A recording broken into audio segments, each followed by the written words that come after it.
everybody, welcome to the Waldock Way. I'm Jessica. Today's video is going to be a homeschool show and tell. The Homeschool Show and Tell is an open collaboration hosted by Abby from Rooted and Rest and myself. Our goal with the Homeschool Show and Tell was to really just show that there's not one specific way to homeschool. And we do that by bringing homeschoolers together each and every month from around the world to share their take on a specific topic. This month's topic is basically all about moms and how we're continuing our education. So what we're reading and what we're learning. And I can't wait to share that with you guys. I thought this would be a really great time to basically share my TBR pile with you. So this is going to be kind of everything that I'm reading through. I am not a sit down and read everything from start to finish kind of person. When it's like one book, I read multiple things all the time. So the first thing that I have for a fun read on my Kindle is Ghostwriter by Julie Clark. Or The Ghostwriter by Julie Clark. I just started this, so I'm only like the foreword is all I've read so far. I will say I do more reading on my Kindle than I do anything else because it's easy to have and like throw in my purse and in my bag and go with it. In fact, I just ordered myself a new Color Soft because I wanted the color version of it. Super excited for that to come in. The other like for fun book that I have, Kevin bought me for my birthday. It is Frida McFadden's Dear Debbie. So this one is chilling on my nightstand waiting for me to read it. I love Frida McFadden because I can normally get through one of her books in a couple of days. They're like super fun and easy reads, normally with some twisty turns, so it makes it really interesting to want to keep reading. If you're into like murder, mystery, thriller, suspense, pick up pretty much any of her books. They're, for the most part, all pretty good. Skip The Tenant. That one and The Crash were probably two of my least favorite. Other than that, pick up one of hers. My favorite is Never Lie. She's what I like to call my palate cleanser. So like anytime I've read a book that's either heavy or I'm like, don't know what to read next, I will just grab one of hers. Next in the pile, I have two homeschool specific books. These two books I read every single homeschool year. The first one is More Than Enough, which was written by a really great friend of mine, Kara Anderson. I really like to read this one like this time of year, right when the school year should be ending or needs to be ending. It's a really quick read, not anything like overwhelming. I think there's like 100 pages. But I like to read it this time of year because I like to remind myself that I'm more than enough and that it's okay if we didn't get as much done as I wanted to, etc. This is like a yearly read around the end of April, beginning of May. So I will probably be reading that in the next week. And then around the end of May, I like to pick up Teaching from Rest by Sarah Mackenzie. Again, this is another pretty quick short read. I think it's also about 100 pages. 88 pages to be exact. So it's not something I can read this in like an hour. It's really not that big of a deal. But I like to read it at the end/beginning of the summer. So like the end of the school year, beginning of the summer, as I'm sitting down to look forward to next year. It reminds me to not overload us, to keep things kind of simple, to remember that I want to be teaching from a place of rest and not stress.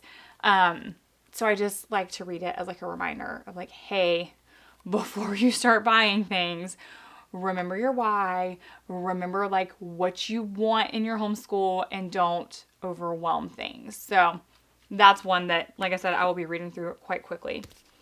Next up, I have Eat That Frog. This is the adult version of the kids version or teens version that we're currently reading in our morning basket. So Emily and I are reading, we just started reading the Eat That Frog for teens or for students, I think is what he calls it. And so all year long we've been reading like kind of buddy reading. So I read the adult version while her and I also both read the teen version. And technically I'd already read this one. So I'm rereading it. This is a reread for me. We are on, because he does it in numbers, we're on number 10 out of 22 currently, or 21. So like I said, this is a reread for me. It's good. I like it. It's pretty basic. A lot of the things are things that we already know, but we need to be reminded, right? Like, because procrastination is what it is, and we need to be reminded not to procrastinate. So I'm enjoying this so far. And then I love Jon Acuff. Like, I have written everything that I've read everything he's ever written. In fact, the first 2 books that Emily and I buddy read together for her personal growth were Jon Acuff, and then his daughters wrote them for the teen versions. She loved them too. And so I had pre-ordered his newest book that just came out April 24th, which is Procrastination Proof. And I am reading this as well. I'm actually immersive reading this, so I have it on Audible and the physical copy. I don't immersive read a lot of things, but I love immersive reading his books because there's something about his voice. I don't know. It's almost like you're like sitting there talking to him face to face. I love that. I am going to say though, I didn't intend for this to happen because this was just the book that Emily picked next to our morning basket, and then this was a pre-release. But it feels like maybe there's a theme going on here. And like somebody's trying to tell me something. You know, like, it just doesn't really, I mean, it is what it is. The last 2 that I have on my TBR, one I am just starting, and the other one I've like kind of read through it, but I'm still referencing it over and over and over. The one that I'm just starting is The New Menopause. Unfortunately, we are entering that stage of life, so that's where I'm at.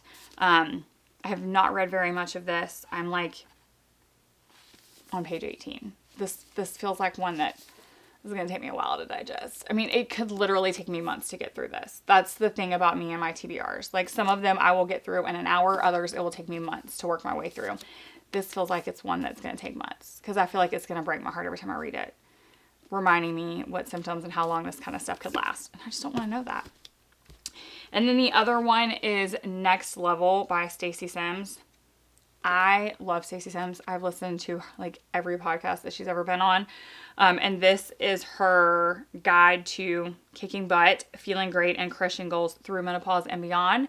And so I have her first book that I think is like Roar. And I read it when I kind of first started my health journey, really liked it, referenced it a lot. And I wanted to go ahead and grab this one and like start looking to what was going to need to change or shift in like what I'm eating and what I'm doing in my workouts and things like that as I'm aging and looking towards, you know, the rest of my life. So this is one that I've read through, but I'll still be like referencing it over and over and over because that is something that I'm currently working on and learning is like, I guess like the shift that I need to be making as I'm like nearing, and by nearing I mean like right around the corner, my 40s for health and for all of that. I also thought that this would be a really great time to update you guys a little bit on my hobbies. We had talked about some hobbies I wanted to try this year. I have not done nearly as many as I would have liked. The one thing that I have like fallen madly in love with is diamond art. So I've done a lot of diamond art. One of my favorite projects that I've done so far is this diamond art bookmark. So it slides onto the corner of your book like that. And I love it. I think Emily and I did like 4 each because we ended up buying the pack that we bought came with 4. So we each did 2 and then we bought another pack because we love them so much and we each did the other 2. So we have 4 of those. I love diamond art, but I love being able to do like practical things like this instead of like something that I'm not going to use. Like, I love the idea of it, but I don't want a 12 by 16 poster of anything hanging in my house. So a bookmark is perfect.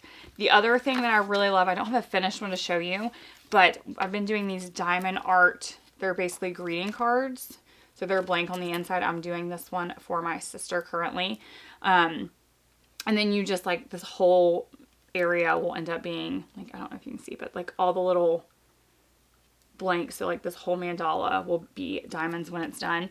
And again, I love that I get to do the diamond art and have like the experience in the process, and then it's dual purpose because now it's a beautiful card that I can mail to somebody and give them, you know, another like gift. Another thing that I've been doing a little bit of is watercoloring. I've been trying to like learn and teach myself because I love the idea of it, but it's a very, very abstract concept to me. So I just got like this really small watercolor notebook, which is hilarious because like the very first thing that I did when I did this cover page, you guys, was drip paint down the side of it. And I was trying to make a good example for Emily. So when she said, "Oh, Mom, it could look like sprayed edges, like one of our books," I then like ended up painting the entire thing with sprayed edges. was not intentional, but I was trying to make a good example for her. So that's what we went with. Like I said, I'm not great at it, but I've been using some of Andrea Nelson's examples on Instagram and TikTok, and it's just a process. It's one of the things that I am learning. And then the other thing that I'm learning has been like beadwork. I didn't think I would like it, or it was something that I wanted to do because I'm not somebody who like wears or wants a lot of beaded jewelry.